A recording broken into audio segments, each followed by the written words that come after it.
Welcome back to the 1% Insight. This week, I'm delighted to be joined by Joel Harrison. Joel has spent over 20 years at the center of B2B marketing as an editor, keynote speaker, ambassador, and evangelist, being instrumental in defining the vibrant and dynamic sector that we know today. Joel has co-founded the B2B Marketing magazine in 2004, going on to set up the B2B Marketing Awards, B2B Ignite, the Global ABM Conference, and latterly, the Propolis community. Joel is also the host of the Trust and Influence in B2B podcast, key topics we are going to be focusing on today. Welcome to the 1% Insight, Joel. Thanks, Jack. It's lovely to be here. Brilliant. So I'd love to jump straight in, Joel, and kind of get an idea of how you got into B2B marketing, all the way kind of setting up the magazine back in 2004. Well, I could tell you a very, very long version of that story, but I don't think anyone would have the patience or the interest in that. So I'll try and tell you like a brief version of it. I was a journalist working in marketing. I had a friend who was a marketer, and we were talking about working for ourselves. And we noticed what could we do, and we looked around opportunities, and we noticed that there were in the UK at the time. This is like around the millennium. There were loads of marketing magazines. There were about 20, but there were nothing focused on B2B. And if you read those magazines, things like Marketing Week or Campaign, you might be familiar with, B2B just didn't exist in those areas. And it's like, just seemed really strange to me. And given a lot of my background had been in marketing about technology in the financial services sector, I was kind of, why isn't it focusing on this? And so the more we thought about it, the more it was ridiculous and that it was an opportunity and we should go and do it. And again, a very long story short, we launched the magazine. And it seems crazy to build a business around a magazine, but that's what the media world was like around the turn of the millennium. And Raj launched it in 2004. And there wasn't really anything, there wasn't a B2B marketing sector there. There wasn't agencies like you guys, Jack. There were lots of big agencies and lots of people specializing in certain channels like direct marketing. This is before the internet really became a thing as well, really. Before LinkedIn was like an address book at that time. That was all it was. It was pre-Facebook and all those kind of things. So it was a very different era, very different age. We launched the magazine, and gradually we've seen the industry, certainly it was more established in the US, in the UK and Ireland, I suppose, to a degree. I'm not less familiar with the trajectory within Ireland, but I see the tech sector being so big in Ireland. Gradually kind of developed and evolved, and we got into events quite quickly. And we actually, the magazine actually stopped being printed in about 3 years ago. I've got some back issues on the wall behind me if you're able to see an image of this. But we still, the business that exists to do some great events. We have a community for B2B marketers to come together called Propolis, as you say, which is where they can learn from each other. And my job, I've been released from being operationally involved in the business, and I'm now been free to be a speaker, a commentator, a podcaster, an influencer, and trying to kind of like really, a bit like you, Jack, trying to embody some of the changes that are going on in this world and learning new skills. And when you're at my advancing age, that's harder to do than when you're young like you and you're embracing all the things that are going on. It's a fantastic journey to date. And how did you kind of land on the areas? Was trust and influence like core pillars back in 2004 when you kind of started off the magazine, or is that something you kind of noticed throughout the industry and analysing it over the last 2 decades? Yeah, it's a really good question. It wasn't something that we talked a lot about in 2004. It was anything that really came into focus for me the last year or so. And when I got the opportunity to step back from operations at B2B, because I was the head of content, I was responsible for all the products, and I was very much a kind of customer focused person as well. So I had a very, very busy role. I was thinking, what could I do? And I thought I was going to write a book. I thought, that's what people often do, is they go and write a book because it's a great way to immerse yourself in a topic. And I looked around and I was going to write one on thought leadership because that's a very interesting topic, and it's quite not really very well served in the whole world of marketing. People talk about content marketing a lot, and they talk about digital channels and social. They don't talk about thought leadership as much. And then so that sounded like a good idea. And then I thought, well, actually, the thought leadership is the kind of is the how, but the thrust is the why. And then that seemed like a much more compelling subject to me. And then it kind of started to spread out into other areas as well. So it's been fascinating to see this world I've kind of known for so well for over 2 decades, but to see it through a new lens, and that lens being trust. And I really think it's never been more. It's always been important, but it's particularly important now. 100% agree, Joel. Like we see it ourselves as well. It seems like there's an acceleration of that, where there's an acceptance almost that B2B, the marketing is not a cost center. It's an investment, and that if you're not doing it, you're actually not winning future customers, and potential pipeline, etc., will dry up, because as we know from numerous studies, most of your target audience aren't actually in market right now. And it's the work you're doing to build that trust with them to make sure that you're, top or at least one or two on that shortlist when they create it. It's more important than ever as technology advances, AI advances, people are replicating products in, hours, not, weeks or months. Development is going, crazy fast right now and very competitive. So that trust and brand you build amongst your prospects is hugely important. And were there any mentors, core people that kind of helped you along your journey in the early days of setting up the magazine in terms of going from the kind of the journalist side to becoming more of an entrepreneur, business owner? Were there any kind of key people in the B2B marketing community that you found really helped you take those next steps to have the success you did? That's a really good question. I think we had various kind of chair people of our business over the years, but I think the one person probably over the course of that time who's been really helpful, and someone you might want to consider Jack for an interview, Shane Redding, who kind of set up the B2B marketing course at the Institute of Direct Marketing in the UK. And she's a very passionate advocate on all things B2B. Someone who's got a lot of interesting opinions, and she's a fascinating person to talk to. So she's been brilliant. Other people as well who have kind of helped in terms of, another person who stands out for me in terms of their kind of knowledge and how they've really pushed the boundaries is someone called Paul Cash, who runs an agency moment called Roosterpunk, and he's a fascinating guy, and he's really helped to kind of his narrative is around humanization and B2B, and that's a really important topic as well. And that's, I think, one of the things what you've seen. Back to your early question, really, what are the kind of challenge of trust look like? Perhaps in the kind of the early noughties, there was still this kind of lingering belief that B2B marketing was a rational activity, purchasing was a rational activity, and we did it, and I think hopefully most people have understood now that it is really not very rational at all. It's very emotional. They might post-rationalize and put a load of reasons why they made a decision afterwards, but often that's based on some very, very irrational reasons. And trust isn't always rational, but it's very, very important. So Paul, in terms of the humanization piece, was one of the people to bang that drum and to really understand that mindset. So lots of people on the way along, a lot of help. It's been a long journey, and I've just loved talking to people. The thing that's so great about the B2B marketing industry is everyone is so passionate about it, and everyone also understands that we're all inherently kind of geeks, right? We're always, you were talking beforehand that you started marketing and you were talking about, sportswear brands and I don't know, soft drink brands, and I think anyone who's B2B knows that that's not really very interesting, and it's a bit facile, and there's only, what's that quote that supposedly Steve Jobs said to one of the key approaches as CEOs? Do you want to be selling sugared water for the whole of your life? It's a bit like that, right? It's kind of, there's so much complexity and so much interest in that complexity. With B2B marketing, we all like to have this perfect, ideal that we think that everyone goes through the same process and makes the same actions, and it's a funnel approach, and that it's not we're not humans, they're just robots at the other end of it making buying decisions, when in reality it's just a group of people making buying decisions. They have their own personal interests for their own career, no matter what company they're at, and that's inherently going to be a big factor in how they make decisions. It's like, what's in it for me? They're looking at it from the company point of view, their own personal ambitions in terms of, maybe getting hired, getting a bonus, etc. They want to make the right decisions, and sometimes I think there's more of a acceptance of it now that, like, the customer, the buying journey is not rational at all. It's not a set instruction. It's like people go in a market, out of market. They might see you on social. They won't talk to you again for ages. They might join a webinar. They might go ghost again. And then all of a sudden you get a demo request or something like that. And it's very hard to attribute that. And I think that scares a lot of leadership teams, I guess, in B2B companies, because obviously what can't be tracked is scary. And, but I think there's more of an acceptance now. What's your take on that one?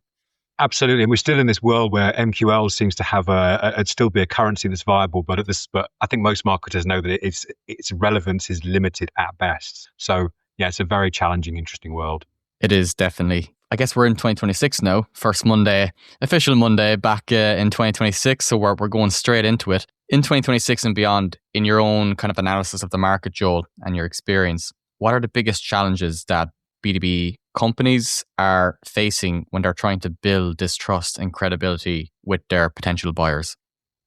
Well, I think one of the biggest challenges for me, the reason I think we've kind of tipped around the edges of this in our conversation so far, what's changed now to make trust so relevant right now is, first of all, there's a few things. First of all, there's a kind of general sense of cynicism that's grown up across society. And I'm not going to get too political, but there's certain populist politicians who've kind of help to encourage that by kind of deriding experts and expertise. So that's a kind of a baseline layer.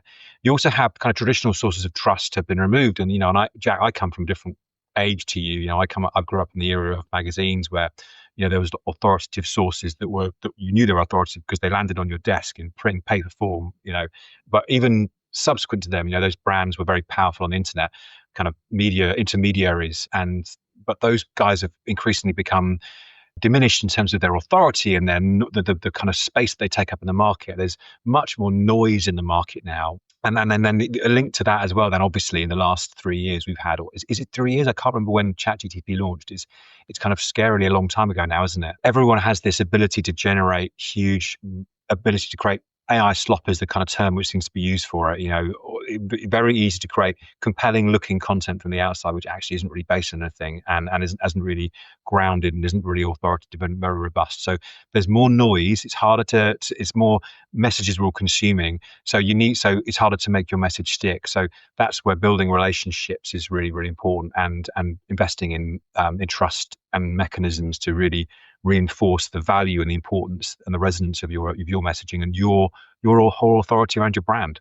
Have you seen any, I guess, tactics or strategies work well in kind of recent years in this kind of changing landscape? Well, I think that for me, there are three pillars to trust, really, three primary things that you can do to really build trust. I mean, that's besides understanding what your brand is and committing to that and building it, right? That's a kind of fundamental, and the association to that. But very closely aligned to that, and there's the three areas. As I say, thought leadership is the first one. I'm a really big believer in thought leadership.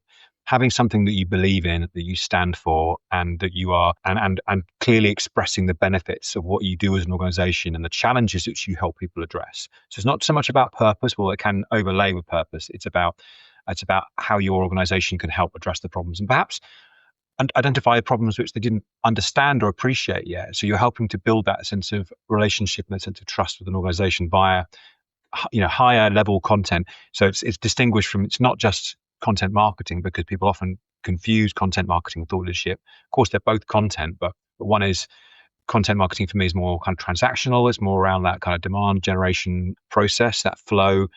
This is more about kind of orientated towards leads and practical solutions. This is much more strategic and high level than that. So thought leadership is the first one. As I said earlier on, I think hasn't been given the kudos or the respect or the understanding it deserves historically. There's all kinds of reasons why, and I can kind of go into that in detail, but that's quite a long conversation.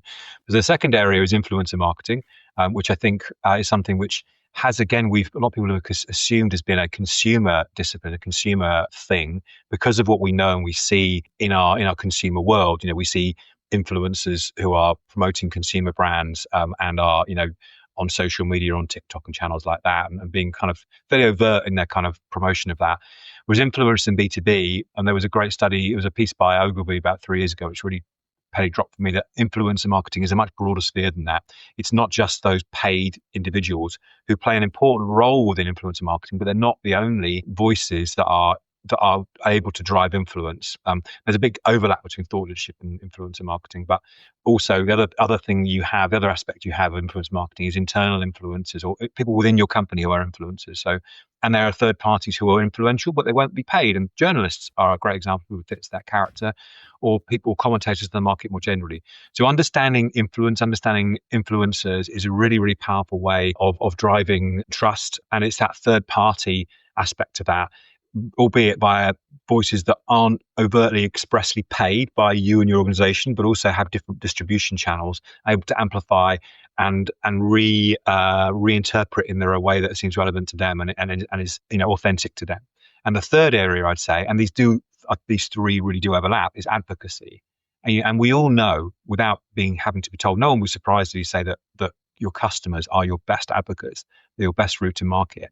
But advocacy is such a poorly understood and poorly utilized aspect of B2B marketing.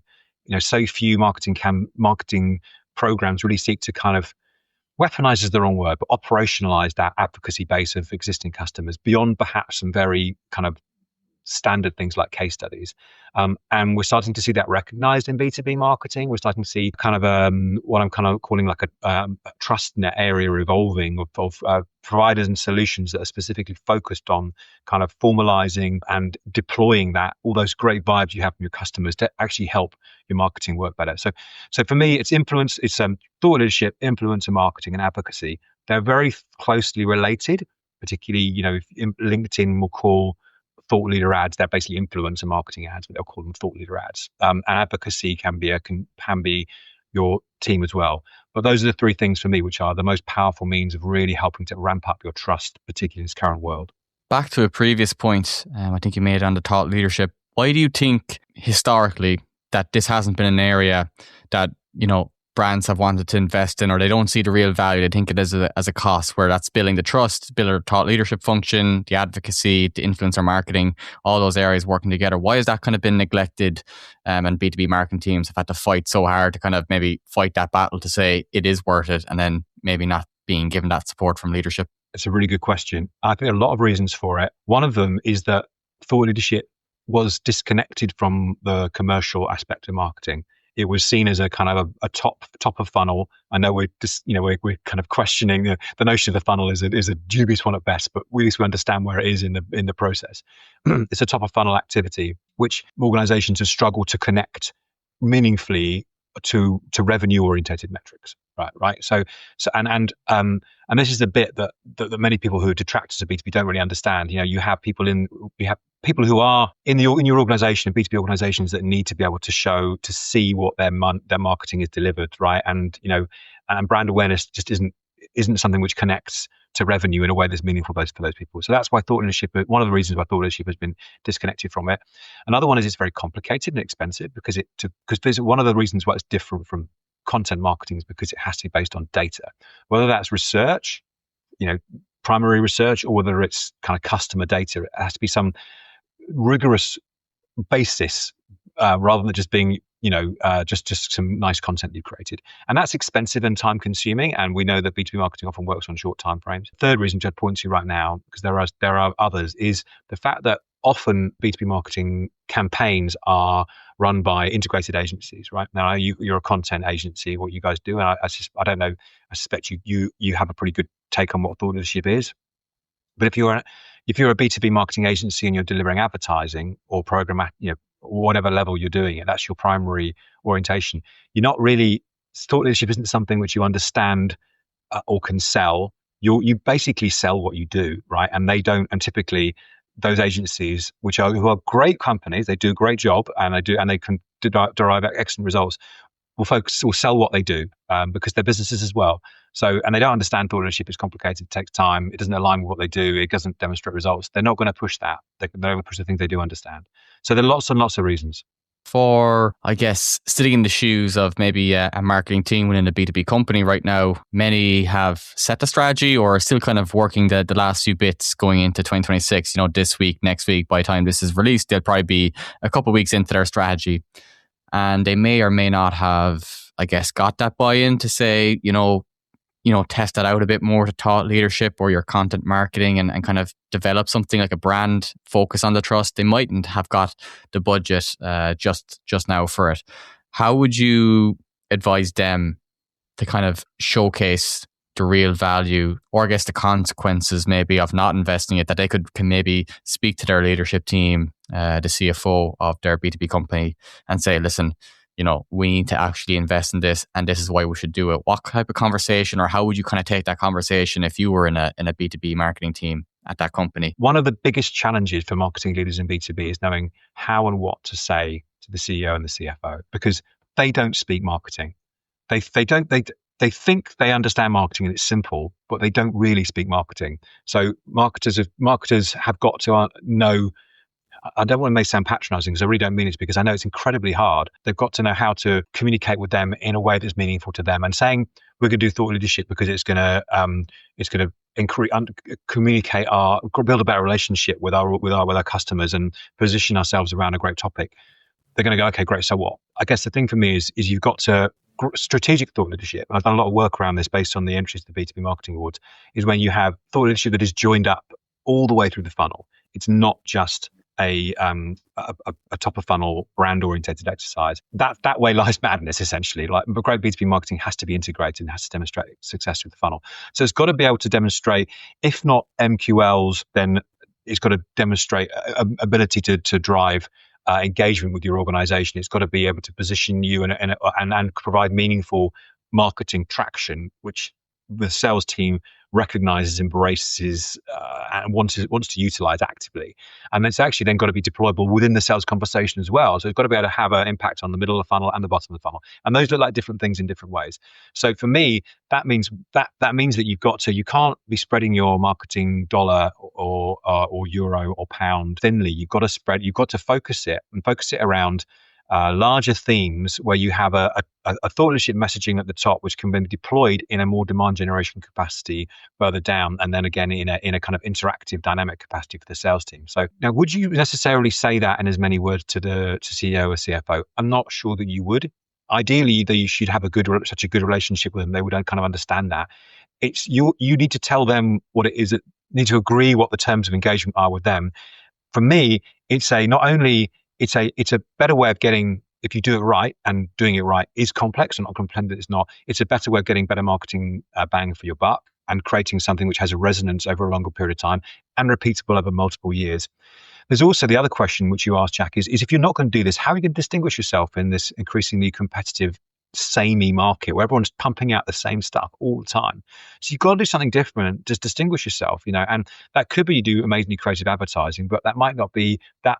Maybe even more uncomfortable for those people because that costs a lot of money and it requires you to say some quite controversial things to be different genuinely. I think it's about framing thought leadership within a package of a more commercially orientated program that's long-term and repeatable, and also understanding that and communicating that to the board, not talking about bullshit necessarily in its own right because they won't understand it. And then it's also about saying, well, if we're not going to distinguish ourselves, then how are we going to be successful in this world? So it's an opportunity and a threat at the same time. Over the last kind of 6 months or so, we've had a lot of interesting conversations with people saying that the benefit of events actually on their marketing. And I know events has been, well before my time of entering the B2B market, but it's been a core part of the marketing strategy in terms of lead generation, but actually having that conversation with customers as well. And I saw firsthand in 2025 the real benefits of going to both niche events and then the larger, obviously, events that everyone goes to. So there's kind of a mix in that. And I know that that's something you focus on as well, from actually speaking and being a keynote at those, but also the work that you were doing at B2B Marketing and the Propolis community and setting up all those events and the awards as well. How have you found events as a channel, I guess, of building that thought leadership, that advocacy, and building that trust amongst maybe potential clients, members, or maybe you've heard stories from companies and seen that work well? How have events kind of shaped that trust factor? Well, I think you really goes a really good point, Jack, because I've never seen events have always been important in B2B marketing, and then we had COVID, and it all changed. It became digital events, and then we got kind of sick of digital events because they're very convenient, but their perceived value is quite low, and rightly or wrongly, because sometimes the value was very, very high, right? But I think they just became a bit ubiquitous. I've never known a period in B2B marketing where events have been as powerful and important as they are right now, both within the different vertical sectors, but also within B2B marketing as an industry itself. And there's loads of events going on, and that's great because it's a great way to meet people and to be inspired and to connect with your peers and with the people who you might be buying from or seeking to sell to. I mean, so there's two reflections on that. One is just in terms of Propolis, which is our community, the community, it's a peer-to-peer advisory really platform that B2B Marketing launched, where we have brands like HPE and Deloitte and ServiceNow and IBM are part of that organization. So more the corporate end and the kind of SaaS end. But what we tend to do with where events work within Propolis is that we run regular events activities to bring marketers together, very much in a kind of a safe space where they can talk to each other and explore the challenges they have. And we have experts and case studies within the room in a live environment, and they can run through what different people have done. And so it's very much a kind of intimate atmosphere where you're not worried about revealing your challenges and perhaps your unknowns as well. So that's extremely powerful in that regard. But and I know in a more kind of, we also run conferences, say like the Global ABM Conference, which took place in November, and that's just brilliant because in terms of a sales cycle, and this how it works across all kinds of events, all kinds of disciplines and verticals. We live in this world. We talked earlier on about the fact that MQLs still exist, but are kind of challenging as a currency. And we know that a lot of research goes on in dark mode, right? When people aren't they don't want to give you their details to download content anymore. They don't want to become part of a lead funnel. They want to consume at their own time, and they want to pop up exactly as you said earlier on when it suits them to say, I want to buy this. So what an event does, if you can convince someone to come to an event, you're kind of like you're making them raise their hand and become a prospect, and you're bringing them there to the organization. If they've attended, it doesn't matter how much, to a certain extent, it doesn't matter how much they paid for it. And often if you're a prospect, it'll be free. It's about their time, their commitment back to being there. And nothing says I'm interested more than I'm going to give up a day or more of my time to turn up and be there in person with you and your people and your peers. And and also, as I said before, again, they may not appreciate this, but the thing which is really so valuable is like presentations, fantastic, it's great. I'm here with other people who share my pain points, and that when people are feeling isolated and alone and kind of and a bit overwhelmed, which is we all do a lot of the time, to be in a room with people who share your pain is extraordinarily valuable. So all those reasons why events are very powerful right now, and I think it's great. I think the industry is so much better. The people in it are so great that bringing them together, whatever group subset it is a great thing to do. Especially like the mixture between in person, which has been fantastic, especially last year. That was kind of really made an effort to go to those last year and found great value in them, even just through building out your network and sharing experiences, learning new things. Like someone was chatting about, maybe a different marketing strategy that they're, trying for their clients. And that kind of gave me an idea, and then you kind of go back and forth, etc. So it's really beneficial that way. And I've seen a lot of online communities actually develop as well, which can bridge the gap between maybe conferences and events. That's more of a weekly connection, a daily connection, whether it's a Slack channel or another kind of platform that they've built out themselves, where you're just, whether it's go-to-market and it's everything inside there is just pure go-to-market, or everything B2B marketing, or everything content marketing. So I think it's going to be really interesting to see how brands position themselves in those areas, whether that be sponsoring the community, building the community themselves. I think that's a really interesting dynamic of marketing and how they get integrated. Any tips from your own perspective on how that can work well from a B2B company, maybe looking at investing in it, but don't know whether to sponsor an event, start an event, or start a community, sponsor a community, etc.? Well, it's a fascinating topic right now, Jack. I would just urge a bit of separation between the words events and community, because community has a certain set of expectations around it, which are not necessarily the same as an event, which can be like a standalone, isolated activity. There is definitely overlap between them, but I definitely urge community with a small c is what we have across B2B marketing generally, and there's different subsets of that, and that's really powerful. So tapping into that is a really great thing. I would urge companies caution if they're thinking about trying to build their own community, which is a longer term thing. It's definitely possible. It's definitely valuable. It's definitely hard work. Definitely requires a major commitment, and in a time when, and it definitely won't repay you tomorrow. So in a time when marketing budgets are fickle, I would just say just be careful about that. But in terms of events, I mean, it's a bit like the whole influencer conversation. Like if you're looking to be present where your customers are, you're looking to, and you have someone who's already done the hard work, who's brought your customers to a place. Well, that's an obvious thing to invest in.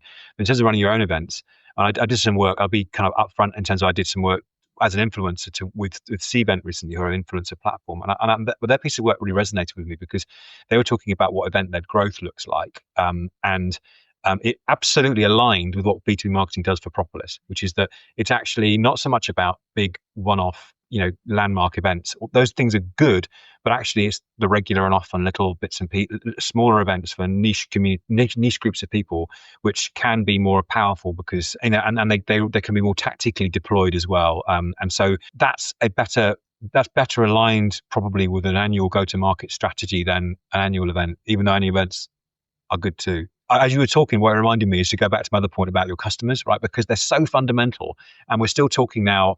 I remember 20 years ago saying marketers should spend time with their customers, and they just don't, right? And actually, so having things like advisory boards, right, customer forums, is a great way of, you're kind of building a community. That's post sale, but that's a valuable, that has additional value to it, which you shouldn't overlook. And the power of those recommendations is really, really, really important. I just think from a cold new business perspective, it is very challenging because people have that trust threshold, which they're reluctant to let you through until they've made a purchase. Even the post-purchase, that would be actually a great place to start off. Like you mentioned there, I think that might be even just the place to start because they're paying customers already. And sometimes it's the feedback that we don't always want to hear, but it's the one that will make like a lot of difference in terms of whether that's improving your product or improving your service to them. They're the ones that are paying. Those are the ones that you want to keep, avoid churn, keep the longevity going, keep the relationship going. So that could be a great place to start, is just get your existing customers and start asking them questions and just give them an opportunity to speak.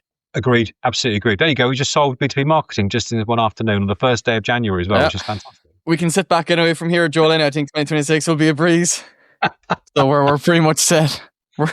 It's all good. But no, it sounds simple, but sometimes it probably is the simple stuff that we probably avoid, especially myself being in the content marketing, let's say, of it. You can have all the tactics and strategies and, you're going to improve this title, you're going to improve this thumbnail, you're going to make this edit or this different camera angle, etc. And often it is just the simple, consistent stuff that makes a difference as long as you commit to it over a long period of time that actually moves the needle. And that kind of brings me on to the last part of this, Joel, is if you could kind of give one piece of advice, your 1% insight, for example, the change that B2B marketers need to make in 2026 when it comes to improving trust and influence, what would that be? To recognizing those mechanisms that you have.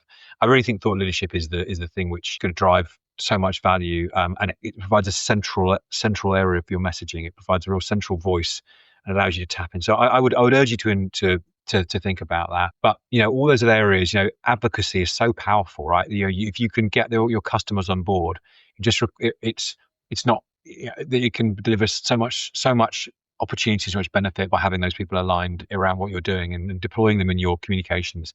So I'd look at that too. So I hope that helps. Fantastic, Joel. And then the last part is a rapid fire round. So there's 3 questions here. The first one is, I've changed this. I previously asked what is the best book, but since then I've been kind of told that it actually is better to include resource because you can kind of include either a book or a podcast or a newsletter that people like to subscribe to. So here it goes. The first question, Joel, in the rapid fire round is the best resource for B2B marketing right now. Well, I've got to say my podcast or my newsletter, haven't I? Otherwise, I'd be kidding myself. You should also so Trust and Influence in B2B, or my LinkedIn newsletter, where I deliver the same different slice, the same insights. Or you can look at my YouTube as well. So I'm active on all those channels. And on YouTube, I go to events and I do a little bit of filming at events. So that sounds very self-serving. You should also check out. There are lots of fellow influencers you should check out as well in B2B. And I'd urge you to follow B2B Marketing as well. It's with the kind of with orange branding that they pump out some great content. It's my business. So, if at the risk of sounding self-serving, that's what I'd say. One company that demonstrates strong B2B credibility or thought leadership, in your opinion, over the last kind of few years and going into 2026? Gosh, in terms of thought leadership, a couple of the ones which leap to mind immediately are Sakana are great at that, and they're actually a consumer insights company, but they sell to businesses, so they're a B2B brand. They're fantastic. Capgemini have also been really, really consistent in terms of their thought leadership. So I'm really impressed by the stuff they've delivered. So I'd say there's kind of 2 there. But in terms of other brands across B2B, I'd look at a really interesting one as a marketer I always admire is a guy called Brian McCready, who works at a law firm actually called Alshore Goddard, and he produces great marketing. I mean, he's really pushing the creative boundaries, not in thought leadership or that, but he's just someone who's always prepared to make himself feel a bit uncomfortable in terms of the things that he does. So I'd check out what Brian McCready's doing. Cool. I'll check him out. And then the last one, if you weren't working in B2B marketing, what would you be doing? Oh my good, I'd be bereft, Jack. I don't know what I'd be doing. I'd probably be a journalist in another. Maybe try to be a journalist in another capacity. I love architecture and the built environment, and I love the kind of property refurbishment stuff that you get on YouTube as well. People, I love seeing a result, seeing a transformation. So maybe something in that area, that would be fun. Very good. Thank you very much for sharing your 1% insights today, Joel. Where can our listeners learn more about you, the podcast, etc.? Well, you can follow me on LinkedIn, Jack. I've really enjoyed this conversation. If you look for Joel Harrison, I'm the most visible Joel Harrison on LinkedIn, or you can search for Trust and Influence in B2B, wherever you get your podcasts, Apple, Spotify, or on YouTube, as I say, you can find me there where you can access the podcast and a lot of other stuff that I've done, my own speaking where it's visible, other podcasts that I've appeared on, or where I go to events and I do a bit of video so you can understand what's going on in the market. I'm trying to show people what I can see in the market, and I'm having a bit of fun playing with new technology as well. Fantastic. We'll link those in the show notes so you can check them out below in this podcast episode. Thank you, Joel. Thanks, Jack. It's been great talking to you.